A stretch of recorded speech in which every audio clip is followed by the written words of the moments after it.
talking about all these tumors. Oh my God. All we talk about around here is tumors.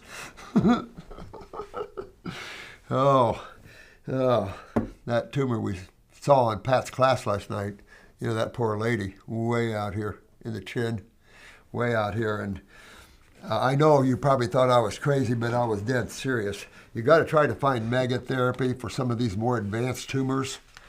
Very serious. I tried to get megatherapy for, I was showing them this tumor. Yeah, but I couldn't get it. I couldn't get megatherapy. And I was disappointed because a surgeon friend of mine down here had been over in Indonesia and places, and he said, first thing when he saw it, he goes, megas, and I go, that's what I thought. But he's a medical doctor, right? And I said, I tried.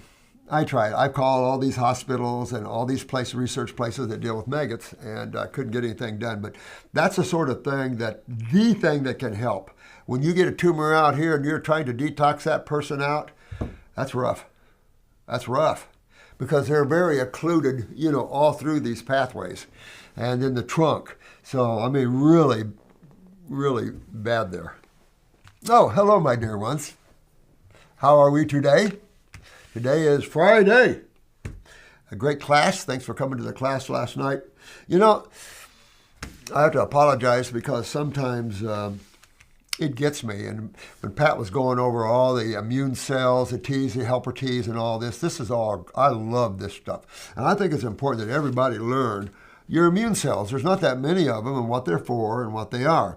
But if you noticed, when they're talking about the immune cells and the immune system, it's as if they're talking about they're outside of life and all these are invaders into the human body, and that your immune systems, of course, your T cells learn and helper T's, all this memory T. Yeah, we get all that. That's your immune system and how you learn. What's interesting to me is that when we had the pandemic, a lot of the physicians should have known more about how the immune system works, didn't. And I just find that totally amazing. So as Pat was going over these cells, and I was just sitting there listening and thinking about how there's little understanding of how the body deals with internal constipation. We get constipation in the bowels from eating the wrong foods, right? White flour products, cheeses, dairy products, all those are eggs, all very constipating. Even meat can be constipating, right? To a fruitarian, vegetables can be slightly constipating. Okay? So we think of constipation in the colon, but we don't think of constipation lymphatically.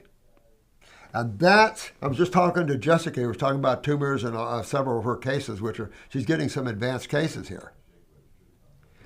And you have to understand that you have a system in your body. You have just a bunch of cells with blood vessels and lymph vessels. However you want to break them down into capillaries, veins, whatever, the blood, the arteries in the veins, and all how the body works in that way. Yes.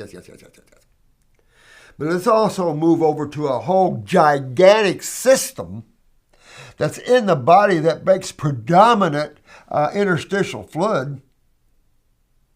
And this whole one simple question: how does your body get rid of cellular wastes, which are predominantly acids that are 3 pH or below?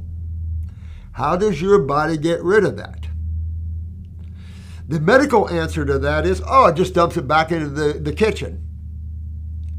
So you're sitting there with kidneys as eliminative organs. You're sitting there with the skin as an eliminative organ, a large one, and you don't know how the body gets rid of metabolitic waste.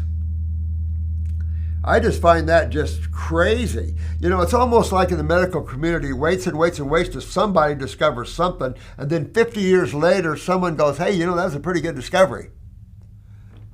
I mean, to tell you.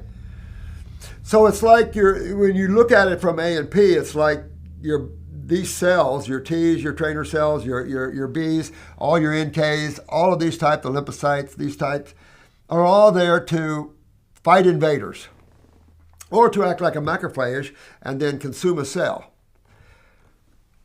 Where's the understanding of how and why these cells are where they are, and the fact of how the lymph system or the immune system works, and what damages a cell so a T or a B, a big boy, goes after them? Generally, you don't need a big boy for those. But yeah, we have all kinds of things coming in us all the time, no question. And we have an incredible learning system immune-wise. Our immune cells, the T's, the B's, smart little fellas. I'll say big boys, right? But the bottom line is you have to understand that you have pounds of systemic waste that have to be dealt with through the immune system. Because your immune system is your sewer system, is your lymphatic system. It's not your blood. So sometimes when I look at how the anatomy and physiology was written and how the section on the immune system is written, I just go, what in the heck? It's almost as like you went from, some good understanding of the immune cells and the blood and all that to a brick wall. And you don't understand now how the body goes from point A to point B. And that's what makes all you guys so successful at curing people, is because you're learning that you have a gigantic sewer system in your body. And some people think there's magic out there. There is magic. But when you're highly involved, what we can't see, and I was telling this with Jessica, we can't see the small lymphatic capillaries. We can't see the lymph nodes. We can try to see the lymph nodes through the eye.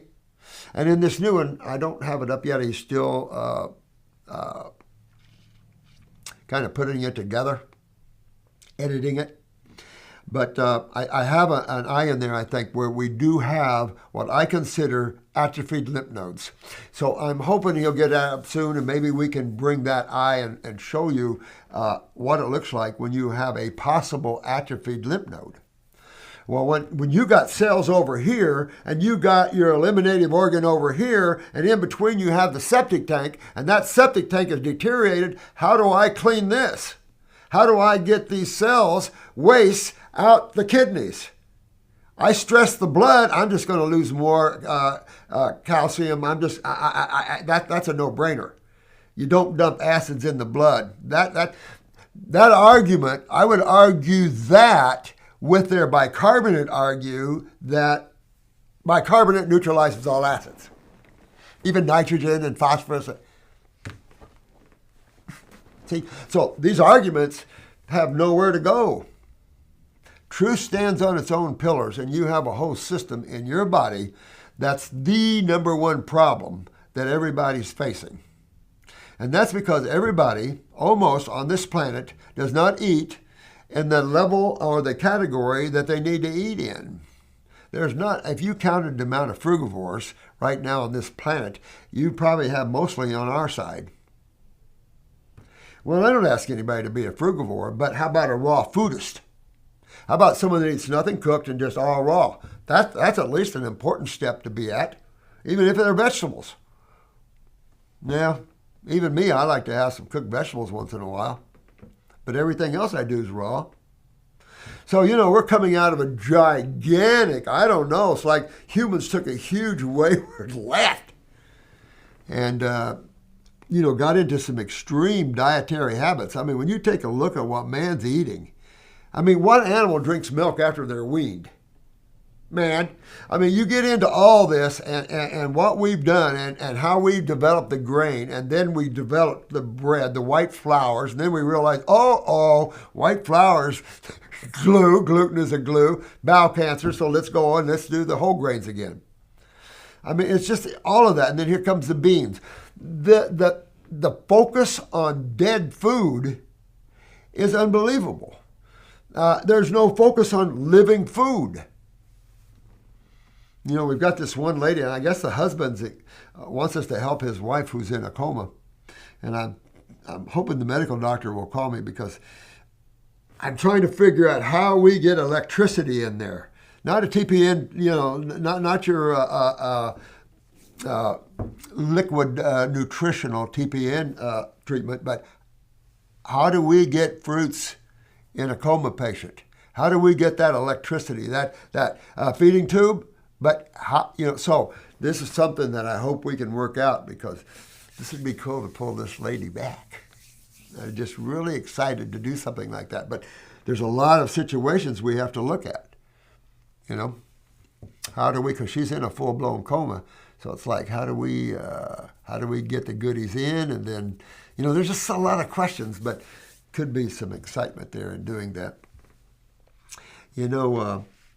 Another thing I was talking about with Jessica this morning is that there's a few, very, very few out there that you're going to run into that's advanced to a level you can't help them. Don't take it personally. I did for years. I consider any case, how bad it is, a personal challenge to me. We know what we can do with almost every disease what they call diseases on the planet. We know what we can do with all that. Even when you get someone mottled and their nervous system is in decay, you can get them back. They're in a wheelchair, they can't walk, you can get them backing up and walking. But when you got a big-ass tumor sitting there like this, or a big one like this, can you believe that's harder than to save a Lou Gehrig's case in a wheelchair? When you got tumors that are, 10-pounders, tough. So there's a time I want you healers to realize that you also bring in the spiritual side. And that's when you let them know, hey, this is a very inert chemical body. When you leave this realm and you go into the astral realms, everything is more fluid, more beautiful, more electrical, more excitable, more etheric. I don't even know the words to describe it, depending on your level of awareness. And so you have nothing to fear by putting this thing down. So some of you that are so advanced, do not be afraid to go, you know what? I've had it. I've learned how I can try and fix myself, but if my body's too advanced, maybe it's time for me to go. You gotta face those facts. For those that have never been out of body, totally fearful. For those that have been out of the body, can we go now? Is it time yet? I keep asking, is it time for me to come home? I'm ready. But if you've never had that experience, and that's why I teach out-of-body experiences, because if you've never had it, it's a darkness that you're afraid of that's unwarranted. Because these worlds are full of light. Now, your karma can take you into some darkness. I can tell you a bunch of souls on this planet that's going to experience a lot of darkness for a while. And when you do, it's in your beingness kind of experiences. That's all I can tell you. So don't be afraid to lay down your human body and go out, probably get another one, or maybe you'll have time you'll spend in the astral planes. So you already have an astral body anyway. So you'll just set this one down and you'll wake up in your in your already other body. You already have it. Not like you get all new bodies. So interesting. The whole thing is interesting. And we are entering a world of complexity where some of these people are so advanced, my heart just goes, oh. And you just keep trying, You can't afford to get too austere.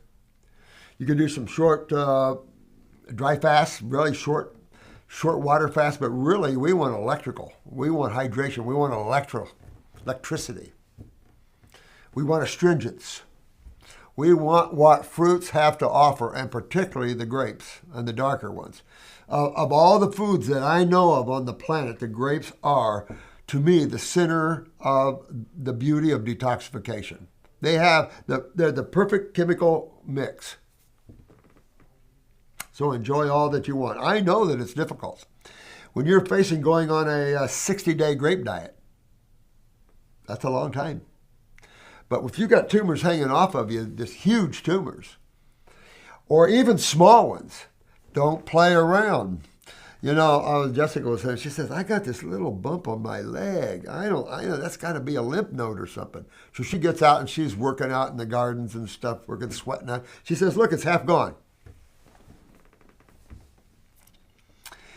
Don't even put up with the little tumors. Little becomes bigger, and you want to move out on it. You get a swelling, you get pain, stop, take a few days, go on grapes, go on raw, you know, get on the herbs to get the kidneys filtering, maybe a lymphatic formula, get a little circulation going if you want, brain and nerve if you want, do a little parasite in to get the microbes out of you, and keep on going, you know. I have to tell you, use your iris. Learn iridology and you'll be the happiest person. I mean, because you'll be able to look in someone's eyes and see why they're suffering. Who can look in someone's eyes and go, well, I see your liver right there and the gallbladder. Look, you got skin problems. Yeah, I do. You ever do a physical at a medical doctor's office? Look at a physical at a medical doctor's office versus a physical at my office. Yeah, considerably different.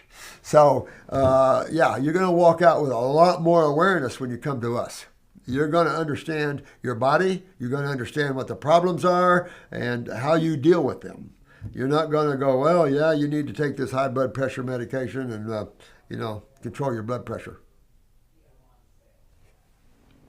Hey, doc, why do I have high blood pressure in the first place, huh? Oh, it's just probably genetic there for you. Oh, okay. Yeah, okay. And then you take that blood pressure medication and works for a little while, and pretty soon it goes up again. Doc, my blood pressure's still going high now. Oh, I'll put you on another one. Here's another one, new one out. This will really help you. Now you're on 2 of them. That's what we've been putting up with. That's what man has been putting up with. So they're all nice and cozy. You see what we have to put up with? The tumors we have to deal with, the skin problems, all the things that we have to deal with. We don't just pass you off. We say, come here. We're going to help you clean up and get yourself back in shape again and have some fun. I got to go. But well, let me see. Maybe I have time to read one more. Okay. But I'm going to tell you in class last night, you have to consider that you have a gigantic sewer system in your body. It's its own system. It works in harmony with the vascular or blood system. It's not your blood system. It's its own system. And with it, it has its own tissues. And they're called lymphoid tissues. You've got kidneys, you've got skin, you've got, of course, you're going to hitchhike the endos with that. So with the kidneys, you've got the adrenals, right? So that's very much a part of the immune system. You've got your thymus, which is very much a part. You've got your spleen. You've got a lot of lymphoid type tissues in the body. You've got all the lymph vessels and capillaries, all the byways. So this is its own system, and a major one at that. And knowing how large that is, how man got not thinking it's a sewer system. How he keeps making the blood the center of everything. I'm the blood. I do everything. No, you don't. No, you don't. You've got the sewer system in there. And that is what medical doctors have to learn. Once they learn that, they can drop this idiocy of diseases and go, oh, look, this is just lymph stagnation and all the effects you see from that. I've said this before. If you look at what is cationic, which is stagnation of acids, you see agglomulation, you see all the things that deal with getting hard and destroying. And the word that chemists use for this is corrosive. So acids are corrosive. And if a medical doctor thinks acids are your next best friend, belly up and enjoy them, but just don't come see me when you get in trouble. You know, that's the protein side of chemistry. Sorry. You got to learn all this. And your babies, feeding these babies these formulas with 30 grams of protein and 1 of sugar. I'm not seeing so stupid a biochemist and stupidity on this planet. I think they have a severe need to kill the human race. Feeding a baby milky formula for health? But don't make anything out of nature, which is where the body came out of, and the chemistry and the electricity of nature. This is a chemical, thick, nasty chocolate crap or whatever. That's where man has come to. Then when he gets sick, he goes to the slaughterhouse and asks, well, what are you going to do? Oh, you need vaccines. That'll help. And then you need... I mean, that is one toxic group of people. And you got to learn that. And the dietary habits of man have to be severely corrected. I'm not saying that you ought to be fruitarians, but at least have some fruit for breakfast, a salad for lunch. If you have to have a piece of dead animal with it, okay. You know, get your meals down and eliminate the things that are the 5 worst foods. Grains, beans, dairy products. Animal food if you have to, but if you want to have some dead animal, okay. But get rid of grains, beans. These are dead foods, highly acidic, high phytic acid, enzyme inhibitors. You don't want them dealing with these. Then the milks. Who drinks? I mean, you're going to go over to a cow and suck on one? That's just what you're doing, except that somebody's doing it for you, and then you get to drink it like that.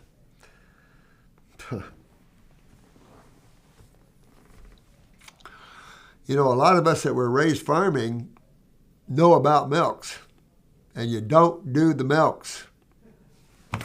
I was giving a lecture at Willie's up at Shipshewana, Indiana, and I was talking about how bad the milks are, right?